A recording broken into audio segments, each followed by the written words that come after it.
उसमें क्या क्राइटेरिया होना चाहिए आउटसोर्स में? सबसे पहले मैं आपके इस प्रोग्राम के जरिए ये क्लियर करना चाहती हूँ, आउटसोर्स इस सरकार ने नहीं बनाया।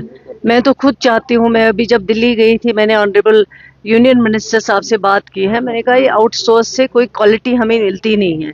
इससे बेटर है कि अगर आप परमानेंट लगाए, 500 ही लगाए, 1000 ही लगाए, उसके लिए हमें पैसा दे। एक तो बच्चों को रोजगार मिल सकता है और थ्रू प्रॉपर प्रोसीजर मिल सकता है। जहाँ तक आउटसोर्स का कंसेप्ट है, ये उन्हीं की सरकार जो आज ये बातें कर रहे हैं, उन्हीं की सरकार में ये कंसेप्ट दिया गया है। और आज अगर इस रियासत जम्मू कश्मीर में नौजवानों को कहीं से वो मजबूर हैं, पढ़े लिखे लोग हैं, आप क्या समझते हो? आप हायर एजुकेशन में देखिए, जो भी लगते हैं बेचारे एकेडमिक अरेंजमेंट के लिए, किस तरह अप्लाई करते हैं, क्या प्रॉपर प्रोसीजर होना चाहिए। अब हमें वो सिखाएंगे जिन्होंने बैंक में हजारों स्कैंडल किए हैं, जो लोग क्या बोलती हूँ मैं, जो कपड़े धोते थे वो आज बैंक के चेयरमैन की, मैनेजर की कुर्सी पे बैठे हुए हैं, जिनका कोई कंसेप्ट, जो मैट्रिक पास भी नहीं है, वो हमें आज दरस देंगे कि हमें क्या प्रोसीजर अडॉप्ट करना चाहते हैं। मैं उनको कहना चाहती हूँ कि इस आपके प्रोग्राम के जरिए जम्मू कश्मीर के नौजवानों को तबाह मत करिए, उनको जो भी काम मिल रहा है उनको करने दीजिए। और अपने जो आपके दौरे इक़्तिदार में, चाहे वो बैंक का स्कैंडल हो, चाहे वो खादी विलेज का स्कैंडल हो, अपने बच्चों को लगाया जो क्वालिफाई नहीं करते थे, अंडर मैट्रिक थे, वो मैट्रिक थे, उनको जॉब दिया गया, जो घरों में उनके काम उनको जॉब दिया गया है, उसकी बात करें। हमें वो क्या दरस देंगे? हमें पता है हमें क्या करना है, किसी को कहाँ पे भी जाना होगा, इसके लिए क्या करना होगा, कहाँ से भी इंक्वायरी करें, हमें कोई परवाह नहीं। और आउटसोर्स इस नेशनल कॉन्फ्रेंस की देन नहीं है। आउटसोर्स अगर किसी की देन है वो पीडीपी की देन है, उन्होंने आउटसोर्स को इंट्रोड्यूस यहाँ पे किया है। और अगर इंक्वायरी करना चाहते, आज 10 बरस से पहले जो लगाए गए हैं उसकी इंक्वायरी कर दीजिए। यहाँ पे सबसे पहले बैंक स्कैंडल की इंक्वायरी कर दीजिए। क्या सिखाएंगे हमें वो लोग? उनको बर्दाश्त नहीं होता है कि जम्मू कश्मीर के किसी बच्चे को किसी तरीके से रोजगार मिले, और वो लोगों को गुमराह कर रहे हैं। मैं उनको कहना चाहती हूँ, मैं कहती हूँ जाओ जहां से करवानी है इंक्वायरी कराओ।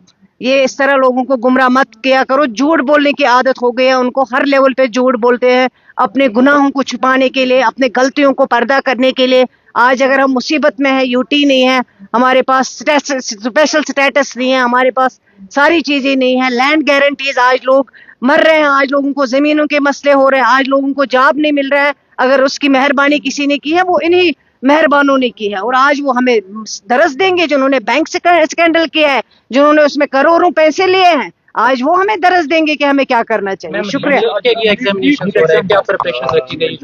नीट का जहां तक ताल्लुक है, ऑलरेडी इस सरकार ने, जिस सरकार की क़ियादत जनाब उमर अब्दुल्ला साहब कर रहे हैं, और जहां से भी यूनियन, ये नीट भी मेहरबानी उन्हीं की है जो आज ये दावा करते हैं। नीट हमारे जम्मू कश्मीर में जो होता था, जम्मू कश्मीर के लेवल पे ही होता था, जम्मू कश्मीर के बच्चों को दिल्ली नहीं जाना पड़ता था। आज देखिए जम्मू कश्मीर के बच्चों के सेंटर राजस्थान में है, जम्मू कश्मीर के कई बच्चों जिनको नीट देना है उनको दिल्ली जाना पड़ता है। ये पहले जम्मू कश्मीर के लेवल पे होता था, लेकिन इसकी भी मेहरबानी अगर किसी ने की, वो इन्हीं मेहरबानों ने की है जो आज हमें दरस देते हैं। आज अगर हम सफ़र करते हैं उन्हीं की वजह से करते हैं। लेकिन इसमें हमने जो भी तैयारियां करनी थी वो हमने ऑलरेडी कर दी हैं। और जहाँ जहाँ ट्रांसपोर्ट की फैसिलिटी हो, जो जो कोचिंग सेंटर या जो भी सेंटर जो जिनको मुकर्रर किया गया है इन एग्जामिनेशन के लिए, वहाँ एजुकेशन डिपार्टमेंट ने हर एक तैयारी की है ताकि बच्चों को कोई डिफिकल्टीज का सामना ना करना पड़े। उमर सरकार पे इल्जाम है कि पिछले 1.5 साल में करीबन 35,000 नौकरियों को जो है आउटसोर्स किया गया है 2000 फर्म के अकॉर्डिंग, क्या कुछ कहेंगे?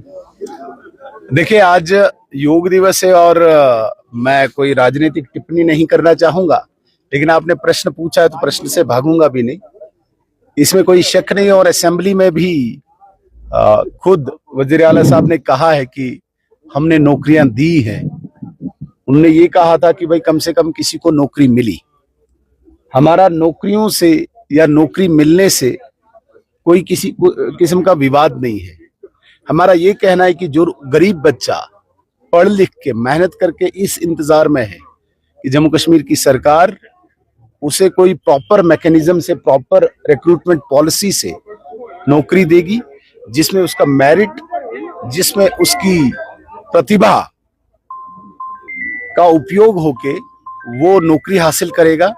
बदकिस्मती से वहीं पे जिस बैकडोर अपॉइंटमेंट और जिस आउटसोर्स सिस्टम को वो लेजिटिमेट ठहराते हैं, ये जम्मू कश्मीर के आम नौजवानों के लिए दुर्भाग्य है। और भारतीय जनता पार्टी ने ये इसका कड़ा विरोध किया है और हम ये लड़ाई सड़कों से लेके सेक्रेटरीट तक लड़ेंगे। देखिए, जिस प्रकार से पीछे नीट पेपर लीक का एक विवाद पूरे देश में रहा और मानव संसाधन मंत्रालय ने इसे बड़ा सख्ती से कड़ाई से लिया है, कहीं न कहीं आज पूरी तैयारी के साथ आज नीट पेपर्स पूरे देश में हो रहे हैं। हमें पूरा यकीन है कि जो कमियां पीछे रही और जिन नौजवानों में थोड़ा सा रोष प्रकट हुआ था, आज इस नीट पेपर का स्वच्छता से, सफाई से जो संचालन हो रहा है, ये नौजवानों के भविष्य के लिए एक उम्मीद